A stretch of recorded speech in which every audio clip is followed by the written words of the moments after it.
Thank you, everyone. Good afternoon, ladies and gentlemen. I think we really needed that break. Thank you for thinking of that, Dr. Vivian. It was good for us to stretch. We're beginning to sit for so long. And that's also to say thank you to all the speakers that have gone ahead.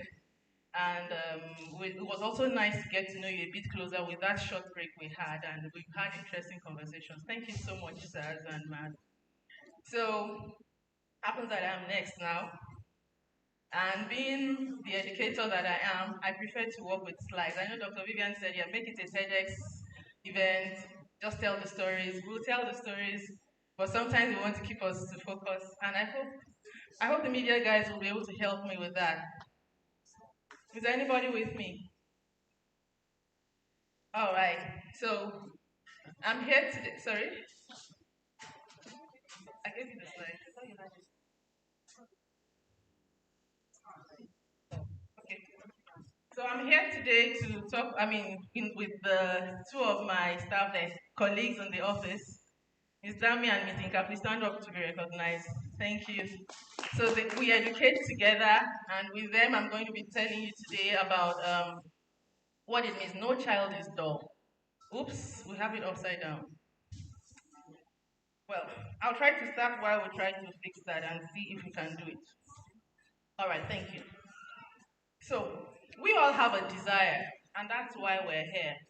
We have a desire as parents to bring up our children. We have expectations. We have what we expect to see and how we expect to raise them. Unfortunately, it's not always the way we expect things. Now, I have to use my cathedral coin. I have one. But I hope the fire is short. Yeah, it's true. I'm trying. All right, so I was saying that we have the desire, and we want to see that our children turn out well, and we all do it. So it reminds me of my friend. We got married about the same period of time, and sometimes when I visit the city of Lagos, we stay in her house and all that. And she's the kind of person that if there is a ballet class somewhere, she's quick to drive her child there. Okay, so there's a new lesson teacher in town who is good in math, common entrance practice. You find her going there. Then you find out that now there's another one in town that helps them with Singapore math. There she goes again. And then one day we got talking and I asked her, why do you do all this? And in our typical, how we are sisters and Yoruba, she said to me, allow me to say this in Yoruba. That's it, don't you want the applause for your child too? You see, that's what we all want. We all want the applause for our child, for our children. But sometimes it does not always work that way. And it's not because we're not trying. And then at times also, it's actually part of our own innate desire. We think we've given them everything. Will the slide still come? We think we've done our best for them. Number 3, just follow me. We think we've done everything for them, but the truth is, we're actually trying to fulfill our own self-actualization.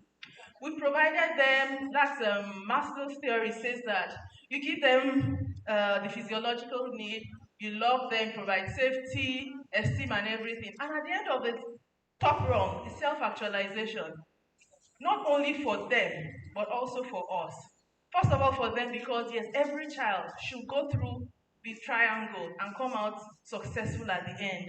And the child can actually come to the realization of it. This is who I am because I made myself, I tried to do what I was supposed to do. Then, as parents, it also means that we have not failed in our role as parents and we try to help them. So, this is why we are all here. This is all what we all try to do every time. But so today, if you think we're going to be talking about, please, I need somebody to stay by that so you can change it. Thank you. So if we think we're all going to be talking about the DIY, how to make the 3 steps to making the genius out of your child, well, I may be able to convince you or not convince you that there is no quick fix to it. It doesn't work that way. It doesn't really work overnight. You don't turn your child into a genius overnight. But that's not to say that you don't try. That's not to say that you don't take the necessary steps or you don't do the things that are necessary. But I want us to look at some things. Why is it that sometimes it doesn't always work as we expect? Perhaps there are some factors that inhibit this progress, or perhaps there are some things that we are overlooking, that some low-hanging fruits that we have missed, for which reason our child is not turning out to be the genius yet as we expect him to be. Okay, so first of all, here's my own story. I grew up as a young girl, like I have that in common with Mr. Chris. I think you said that you were the last in your family. Was it you? Okay, the first. Well, I grew up as the last child, and because of that, my older siblings were, I think my sister is at least 4 years older than I am, so we didn't grow up about the same, we didn't do the same things at the same time. So I grew up loving myself and liking to play all alone by myself, which is not wrong anyway. But it also developed my interest, and I always felt, well, I could tinker, I could put things together, I could arrange things. So naturally, I felt, okay, maybe I'll make a good engineer. So that's what I thought I wanted to be. And then you see, what I'm saying is that we all have, and then I also grew up in the age where, I don't know if it's different, I hope it is, we have expectations. You need to be a doctor, a lawyer, or an engineer, and so on. So naturally, when I said I wanted to become an engineer, it was well received, although my grandfather was a bit disappointed. He had always thought I would be the doctor in the family. So, but well, engineering was still okay. So I went ahead, sat for JAM, went on to the university, and I started to study electrical engineering. However, it is interesting that this was also the days when, we would, now it seems that our children, and so many of them, they just fly through and they get there straight. I had to write my own SSC twice. And why? Because I didn't make my physics and my chemistry. Perhaps that should have been an indication that maybe engineering was not really what I should have been studying. So I wrote it a second time and then I made it not too bad. I had a 4 in chemistry and a 6 in physics, but I still went on to study electrical engineering. Okay, I did not have any issues with that. But again, to think that I can't really remember that I ever had someone ask me or look at this kind of result and think, perhaps you will do better elsewhere. Not minding the fact that while I was in school, secondary school, I won the prizes for English literature, English language, and my dad was a professor in that line, and so it was easy for me. I could relate with that. But I was still fixated on studying the electrical engineering I wanted to. And I did study, went through the 5 years, graduated on time, but it was a struggle. It wasn't an overnight, like some people will get it. I got it on time, but I can't really say I enjoyed it. So sometimes I look back at my university experience now, and maybe I look at some of the things that I missed, because I was always there in between my books, just trying to get it right. It wasn't funny. It wasn't easy. You know the kind of educational experience that you have that you say, God, if I can just graduate, I'll serve you forever. That was my experience. Well, I'm still serving God. I graduated. Thank God. But to think that things could have been different. I finished and went on. Fortunately, I got a good job in a multinational, rose through the ranks. But then later on, it occurred to me that I wanted something better for my life. So I quit my job at that point, delved into some business, and then I decided I wanted to do an MBA. So I went off to UK, did an MBA, and I made a distinction. And for me, it was easy. It was self-revalidation for me. It was for me to see that I could actually be good at something. I could see that I didn't have to struggle, I didn't have to, it just came easy for me. And I also know that while I was working also, the kind of job I did, I was always in front of the other staff, making presentations and showing them things from slides. And I always knew that I think I'd rather be a teacher than, even while I was in school, sometime also, during my undergraduate years, I actually considered changing to education, but I felt, what will people say? So I didn't want to think about it. But thank God that I had this other chance, and then here I am now doing what I love. And it's very important also, as parents, for us to allow our children to do what they love. I know we're all logical, particularly I have I have a 17-year-old son now, and I know he's at that crossroad also. He's picking his subjects for SSC, and he's come home to say that he wants to study dramatic theater arts or something. And my husband is like, how will this one pay the bills? And how do you think that if you study, you can always pick it up as a hobby or something. But somewhere deep inside, we always said, let him do what he loves to do. Because it's better for you to soar, in your area of strength than for you to be crawling and groping and struggling. It doesn't really add up. So one thing I would like us to take away from this parent is by the end of my story and my presentation anyway, I want you to go back and look at some of these areas where or what the things that we have to do, as I call them, low-hanging fruits that we need to pluck. There's no point reaching up there and trying to jump when there's some things that you can easily pluck, and this will help children as well. All right, so that was my story. There's the more popular story out there of someone who he was slow to talk. You can go back to that. He was slow to talk. The nanny called him the foolish one. He failed the first time trying to get into the polytechnic, but he got in because he was good at math and he was good in physics as well. But all the other results were not. He flunked them. Then he started to work and he made a poor performance at work. And then he failed again. But guess what? He won the Nobel Prize later on. Who is that person? Yeah, Albert Einstein. I tried to look for a Nigerian example, someone who, or maybe because of the mathematical formulas, maybe if we have someone who has actually written one like that, like E is equal to MC squared or something that we can remember, then I would have been able to, but at least you can relate with my own story at least.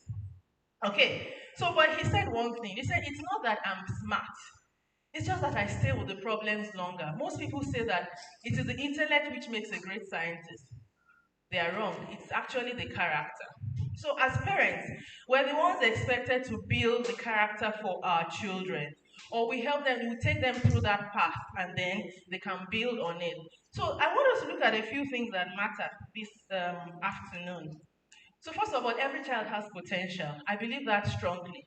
And that's part of what the mantra in my school, it says no child is left behind. There's something unique in every child. And then your place as a parent is to help them, is to motivate them. The opportunities abound. You provide the support. When we link these two things together, what do you get? You get high achievement. So how do we get high achievement? How do we find high achieving children? Well, geniuses, everybody can be a genius in one area or the other. But what is important is for us to be able to identify. By the way, let me explain that word genius. There's an analogy, or it reminds us of the story of there's this Arabian folk tale, Aladdin and the genie. Some of us may remember it. So you remember every time that he rubbed the lamp, and Aladdin and the lamp. So every time he rubbed the lamp, then the genie came out. So that's also the way the genius in us comes out. You have to rub it. You have to do something extra to bring it out. Okay, so like I said, I'm going to talk about some of the things that we take for granted or we assume or we need to know. The first one is about plasticity. Just think of plasticine. The brain has that ability. Brains are malleable. Let me say it that way. Brains are malleable and brains can grow. And IQ is not fixed yet. As I said, if you remember the example of plasticine, you know that it can adapt to the shape that we give it. It's the quality to be able to retain pressure under deformation and to stay at that. So what it means is that you don't give up on a child. You don't think that because he or she has failed once, that is the end. As I said, it just might be that you have not found how to channel the opportunities for that particular child. Then it also reminds us that we can train our brains. And all we need, in about 5 days, according to what the researchers say, in about 5 days or more, you can start to condition your brain to do the kind of things you expect it to do. Let me give you an example. In London, in the days where, not like now when you have Uber and the other cab hailing apps, where you could only ride on the black cabbies. I'm sure some of us know those cabbies. And you wonder where there was no GPS at that time. But you pick one from Heathrow in the airport and tell him you are going to N1 stroke 5EP, and off he goes. How did he know it? So they had to sit through like this rigorous exam that takes them through all the streets.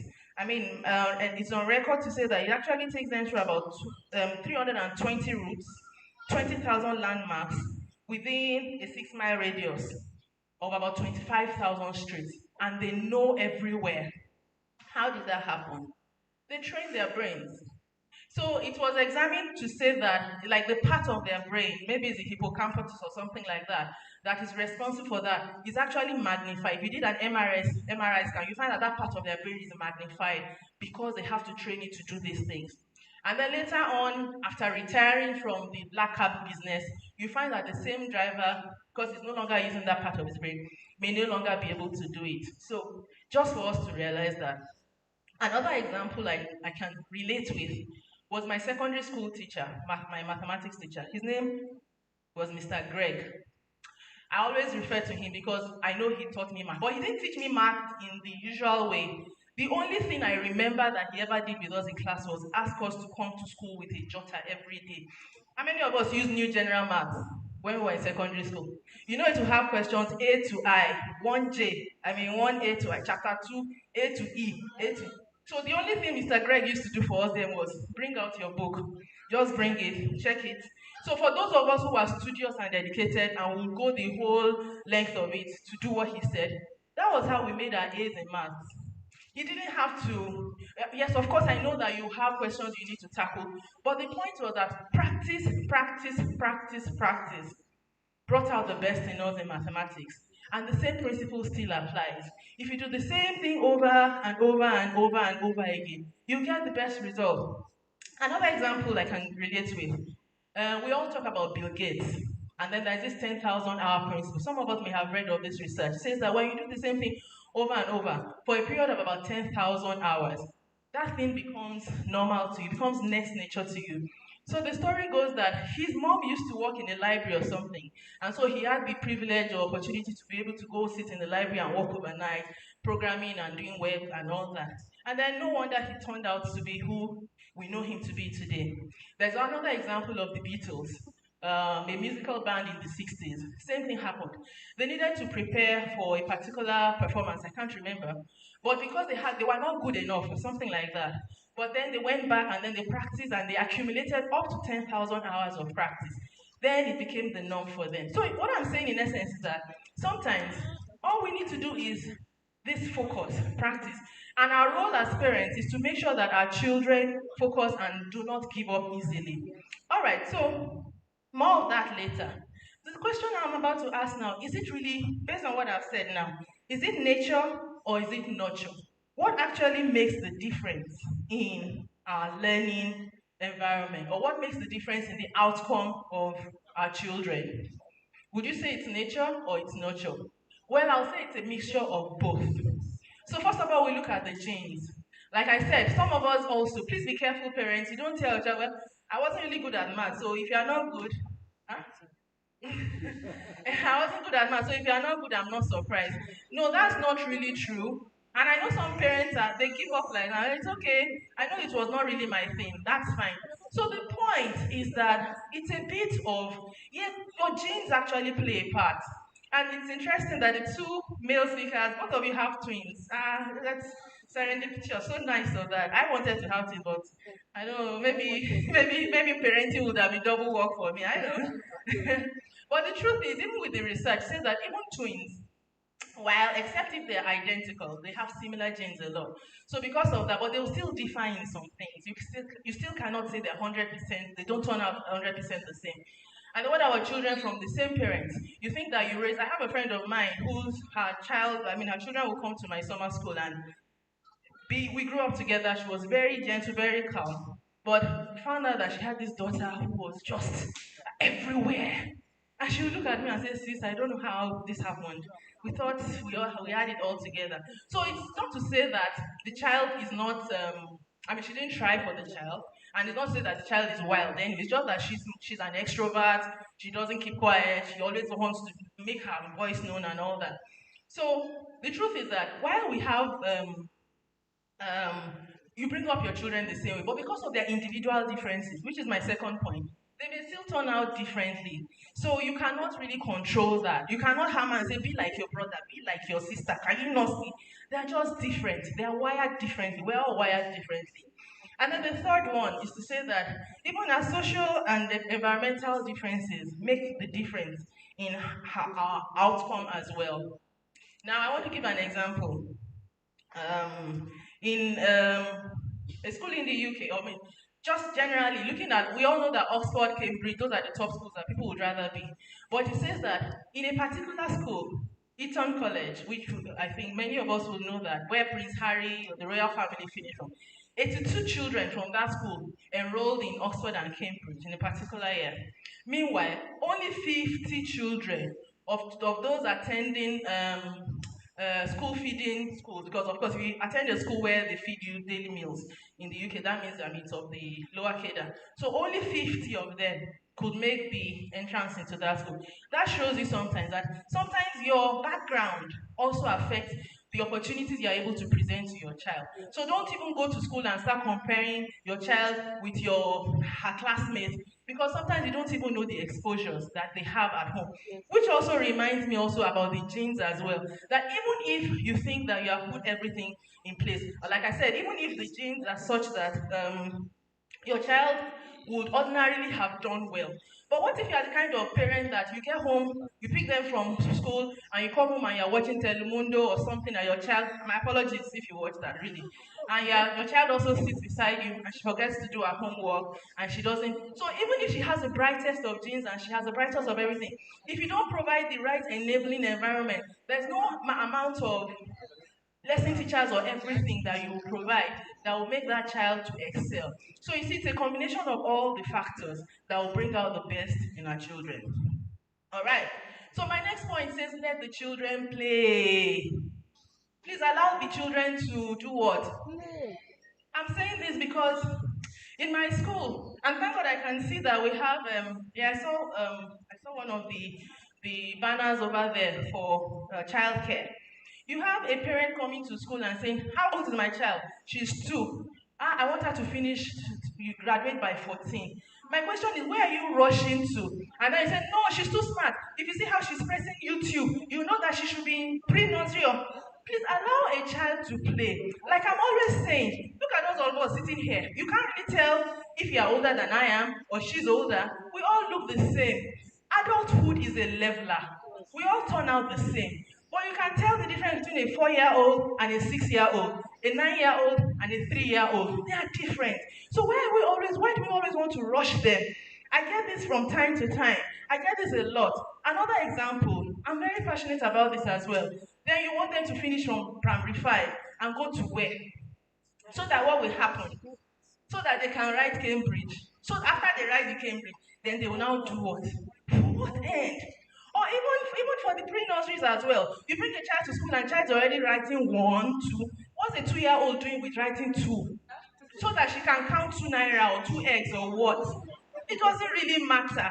So it's an appeal. Allow the children to play. Allow them to take their time to grow and mature through the stages that they should be. I'm not going to dwell much on parenting values because I feel all the other speakers will do better justice to it, because that's why we're here. So that I can move past on my own point. But the point is that children that come out from homes where there's intentional parenting, and thank God for people like Dr. Vivian and conscious parenting, they come out better. Let me mention this quickly as well. Now, the birthday effect. That means that if a child was born in August born, compared to a child who was born in September, you will not, when I say September, that means the school year is supposed to start in September. So it's possible that your child and my child may have been born the same year. But because let's say my child was born August 28th, yours was born in November. Ideally, then of the same year. They're not supposed to be in the same year. But because in Nigeria we're so, we don't really follow that ideally. But studies have shown that children who are or younger than their age, they don't really do well in school. They need time to understand and grapple because of what I said. They need to play. So there's no point rushing them and taking them ahead of their time. Now, I'm not going to talk about prematurity. It's the same way. If your child was born prematurely, okay, should have been born in April but was born in January, she will still naturally, the physiology of that child mentally will still develop according to the 9 months of gestation that should have taken place. This is also very important. I'm just rushing through now. Preschool, we already said that. With preschool, it's very fundamental because that's when the children they learn creativity, they learn problem solving. It's not just jelly simi. Apologies, that's the name there. But it's not just let the child be at home and be resting. I mean, stay out of trouble. It's an important element of their growth stage, and we don't take that for granted.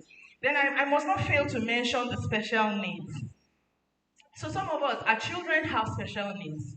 They're in school, all right, but it may be autism, that they have difficulties with social interactions, imagination, communication, and all that. Or it could be dyslexia, word blindness. They can't read coherently like that. Or ADHD, impulsive, hyperactive, they find it hard to concentrate. So these problems are real. And it's not just for you to say that I reject it in Jesus' name. They are actually real. I believe in prayers. I believe in miracles. But the truth is, when your child has been not first of all when you suspect that your child may be going through any of this, it's time for you to ponder and look back and say, okay, what do we do about it? If you need to meet a specialist, if you need to meet someone who can help find out. In my practice, I've had parents come to me and I'm picking them. I think your child has this, your child has this. I said, I'm not a specialist, so I'll just advise you. I said, have you heard what dyslexia is? And the parent is like, what's that? And I'm surprised. The truth is, whatever it is, you should at least have checked or tried to decipher and say, what can this possibly be? Even in the Bible, when what's it called, the shepherds, they brought gifts to Mary when Jesus was born. The Bible says that she pondered in her heart what kind of child this was. You need to look at your own child too and say, what is this child turning out to be? You don't just take things for granted. My father too was like that when I was there. Even my grandfather is in our family. Okay, that was then. Those were days of ignorance. Now we have a lot of information and knowledge, and we don't just allow things to grow like that. So is it good to label them? I'm going to say, well, yes, you label them not because you just want to set them apart, but when you label them or when you identify these things, it means that you can start taking action. I have a 3-year-old who came to my school. He's about 7 now, but because his parents detected early and then they started taking the necessary measures of therapy and all that, and then also putting him in an inclusive school matters. Studies say that when children are in special needs children, if you put them in an inclusive setting, it helps them, well, if they are able to cope at that time, it helps them to respond better and they get better. And then typical children also who learn to study or school together with special needs children. It also helps with empathy, it helps them with tolerance. So it's actually a win-win for both of them. So it's very important. I'll soon finish. All right, so what I'm saying in essence is that motivation matters. So how do we motivate our children? It's very important. Now, I'm going to tell us a story. I think that's my story time. Story time! Story time! All right, I'm not going to tell the story because it's very long, but I'm just going to tell you a bit about it. All right, so the title of my story says Giraffes Can't Dance. I'm going to just summarize it. But what this story says is that there was a time in the jungle when all the animals came together and they had this very special, just be children like me, okay? And relate with my story. So they had this very special time when they would dance. So the chimpanzees would dance together, the deers would probably do their thing together. But the giraffe found out that he couldn't dance. Why? Because his legs were they seemed too long actually. And then he had a very long neck. So he was really bothered about it and was like, so one day he stood out there and he was thinking, but he didn't see his advantage, that he could actually reach to the moon. And he stood there and he was saying, why is it that I can't dance like the others? Why am I at such a big disadvantage? And then out comes a cricket that comes to him and says that, excuse me, cough the cricket. While he saw, okay, the name of the giraffe was Gerald. He said that it's not that you really can't dance. It's just that sometimes the music you listen to is different. He said that if I play your own kind of tune, you probably will be able to dance. So he brought out his violin And then he started to play for him. And very soon he saw that his legs were wobbly. I mean, his legs that were wobbly started to sway to the music. His neck went one way, and then he said, "Oh wow, I can dance! I can dance!" So he went back to the other animals, and they saw him dancing. So they asked him, Gerard, how come you are dancing now? And then what did he say? You can show it on the next slide. So, all the naysayers that felt that no, this one can never dance. But he surprised them and he started to dance. How did you learn to dance like that? Please, Gerard, tell us how. What did he say? Then he said, we can all dance. Next slide. He said, we can all dance when we find the music that we love. So that's the story. Thank you. So remember what I said at the beginning, that there needs to be motivation. There was that cricket, somebody that pulled out the music and changed the beat, and then that's when he discovered himself and saw that he can dance. That's to say, what I said before, you support people, children's psychological needs are supported in different ways. There's no one way to it to say that, no, I have to do this. You have to provide the necessary support, the necessary motivation. And then I'm going to just end on the last factor. To put all that together is the growth mindset. In my school for this session, for this term, our theme says growth mindset, and we found an acronym for it. It says grit, resilience, open-mindedness with tenacity will give you high performance. Another one is curiosity. I'm glad that we talked about it. Allow the children to be curious. When they are curious, then they can solve problems. Problem-mindedness, problem-solving skills is built from curiosity. They say curiosity killed the cat. Is it really true? All right, that saying actually came because some people, the age when they believe that children are supposed to be seen and not heard.